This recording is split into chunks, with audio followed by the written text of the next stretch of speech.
Hi hello system எல்லாருக்கும் இனிய காலை வணக்கம். எனக்கு வந்து மைவி3 அமௌண்ட்டு நேற்று வித்ட்ரா பண்ணிட்டேன். வந்துருச்சு, அமௌண்ட் வந்துருச்சு. ஸோ செவ்வாய்க்கிழமை நான் சனிக்கிழமை பண்ணிட்டேன்னு சொல்லியிருந்தேன். செவ்வாய்க்கிழமை நான் எனக்கு வந்து அமௌண்ட்டு வித்ட்ரா ஆயிடுச்சு. பேங்க்குக்கு வந்துருச்சு. நான் அதை எவ்வளோ அமௌண்ட்டுன்றதை கடைசியில் சொல்கிறேன். ஸோ இப்போ என்ன சொல்ல வந்தேன்னா, ஒரு மிக்ஸி ரெடி பண்ண வந்துச்சு. ஸோ ஓவர்லோட் சுவிட்சு தான் போயிடுச்சு அப்படி சொன்னாங்க. எங்கள் வீட்டுக்கார் நைட்டு செக் பண்ணி சொல்லிட்டாங்க, ஓவர்லோட் சுவிட்ச் போயிடுச்சு, அதை மட்டும் மாற்று அப்படின்னாங்க. எனக்கு தெரியாது அப்படின்னு. ட்ரை பண்ணி பாரு, இதை மட்டும் கழட்டிட்டு அந்த ஸ்விட்சை மட்டும் வேறு புது சுவிட்ச் போட போகிறேன் அப்படின்னாங்க. சரி அப்படின்ட்டு இதை மட்டும் தானே மாற்றுறது, இந்த வயரை மட்டும் மாற்றிட்டு அந்த வயரில் அப்படியே சொருகி விட்டு டைட் பண்ணி மட்டும் பண்ணிவிடு அப்படின்னாங்க.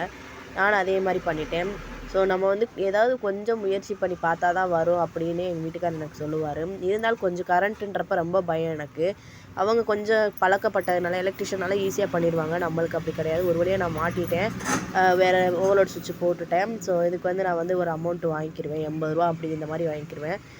மாட்டினதுக்கு இந்த புது சுவிட்சுக்கும் சேர்த்து 2க்கு சேர்த்து ஒரு ரூ. 80 கிட்ட வாங்கிக்கிடுவேன்.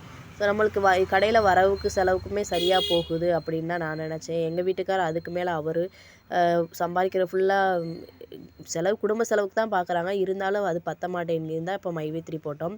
ஸோ இதுவும் அதை விட வரவுக்கு மேலே கடையில் வந்து வருமானம் இல்லைன்ற ரீசனுக்காண்டி தான் போட்டிருந்தோம்.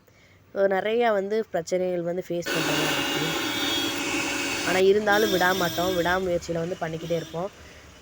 ஸோ கடையில் போய் இப்போ நம்ம மெட்டீரியல் போடுற கடைக்கு போய் பார்த்திங்கன்னா, அங்கே ஒரு பட்ஜெட் தனியாக நிற்கும் நம்மளுக்குனேவும். ரூ. 16 கிட்ட வந்துருச்சு. ஸோ நீ அடுத்து நீ பில் போடணும்க்கா, பில் போட்டால் ரூ. 20 கிட்ட வந்துடும் அப்படின்ட்டாங்க.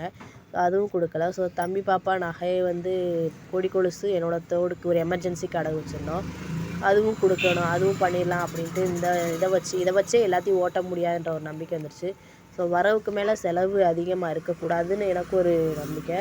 ஸோ எங்கள் வீட்டுக்காரர் நீ இதெல்லாம் மெயின்டைன் பண்ணு, அப்போ தான் உனக்கு எல்லாம் தெரியும்னு சொல்லிட்டாங்க. மேனேஜ் பண்ணு, அப்போ தான் உனக்கு தெரியும் எப்படி என்ன பண்ணுன்றது அப்படின்னாங்க. நான் வந்து எப்போயுமே எழுதி வச்சு தான் பண்ணுவேன், என்னென்ன கடன் இருக்குது, எவ்வளோ இருக்குது அப்படின்றத. ஸோ இந்த வட்டம் வரவுக்கு மேலே செலவு அதிகமாக இருக்குது. ஆனால் அதை ரொட்டேட் பண்ணி தான் பண்ணுற மாதிரி இருக்குது. கண்டிப்பாக என்னால் முடிஞ்ச வரைக்கும் நான் அதை பண்ணிடுவேன். ஸோ எனக்கு வந்து அமௌண்ட்டு பார்த்திங்கன்னா வித்ட்ரா 15,000 கொடுத்துருந்தேன். 13,500 வந்துருந்துச்சு. ஸோ நேற்று 9ஆந்தேதி தான் வந்துருந்துச்சு, பார்த்துக்கோங்க. ஸோ கண்டிப்பாக என்னால் மேனேஜ் பண்ண முடியும். இதில் நான் மட்டும் இல்லை, நிறையா பெண்கள் இந்த மைவி3ல இருக்காங்க. கண்டிப்பாக எல்லாராலையும் முடியும், நம்பிக்கை இருக்குது.